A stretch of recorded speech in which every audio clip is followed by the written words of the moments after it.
मायका और ससुराल, हर एक औरत की दर्द भरी कहानी। ससुराल में वो पहली सुबह आज भी याद है। कितना हड़बड़ा के उठी थी, यह सोचते हुए कि देर हो गई है। अब सब ने ना जाने क्या सोचेंगे। एक रात ही तो नए घर में कटी है और इतना बदलाव, जैसे आकाश में उड़ती चिड़िया को किसी ने सोने की मोतियों का लालच देकर पिंजरे में बंद कर दिया हो। शुरू के कुछ दिन तो यूं ही गुजर गए। हम घूमने बाहर चले गए।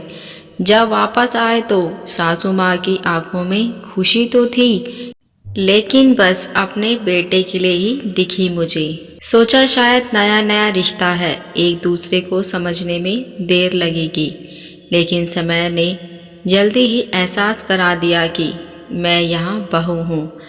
जैसा चाहूँगी वैसा नहीं कर सकती।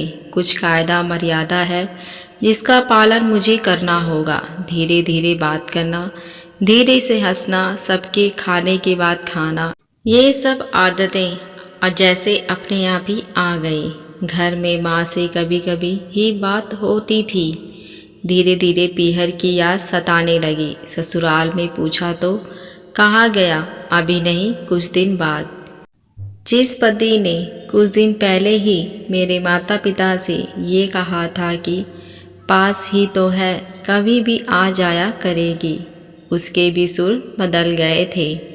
अब धीरे धीरे समझ आ रहा था कि शादी कोई खेल नहीं, इसमें सिर्फ घर नहीं बदलता बल्कि उसका अपना पूरा जीवन ही बदल जाता है।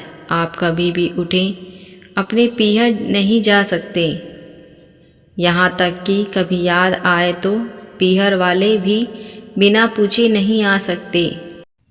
पीहर का वो अढलापन, वो बेफिक्र हंसना, वो झूठे मुंह रसोई में कुछ भी छू लेना, जब मन चाहे तब उठना, सोना, नहाना, बस अब यादें ही रह जाती हैं। अब मुझे समझ आने लगा था कि क्यों विदाई के समय सब मुझे गले लगाकर रो रहे थे। असल में मुझसे दूर होने का एहसास तो उन्हें हो ही रहा था, लेकिन एक और बात थी जो उन्हें अंदर ही अंदर परेशान कर रही थी। जिस सच से उन्होंने मुझे इतने साल दूर रखा, आज अब वो मेरे सामने आ ही जाएगा।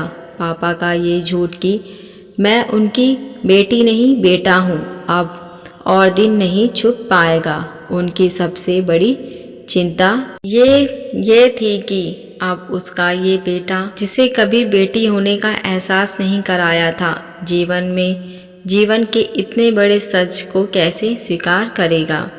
माँ को चिंता थी कि उसकी बेटी ने कभी एक गिलास पानी का नहीं उठाया तो इतने बड़े परिवार की जिम्मेदारी कैसे उठाएगी। अब इस विदाई और मेरे पराए होने का मर्म जानते थे। सवेरे में इसलिए सब ऐसे रो रहे थे जैसे मैं डोली नहीं, अर्थी में जा रही हूँ।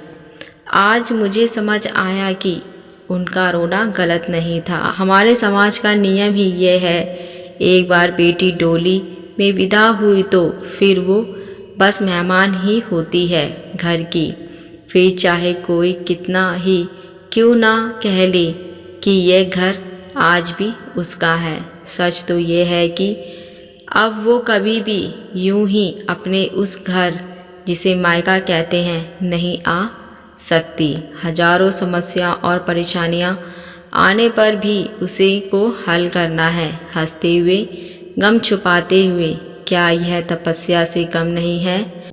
आशा करती हूँ ये कहानी आपको अच्छी लगी होगी। अगर अच्छी लगी हो तो मेरे चैनल को सब्सक्राइब, लाइक, शेयर ज़रूर करें। अब मिलते नई कहानी के साथ। देखने और सुनने के लिए धन्यवाद।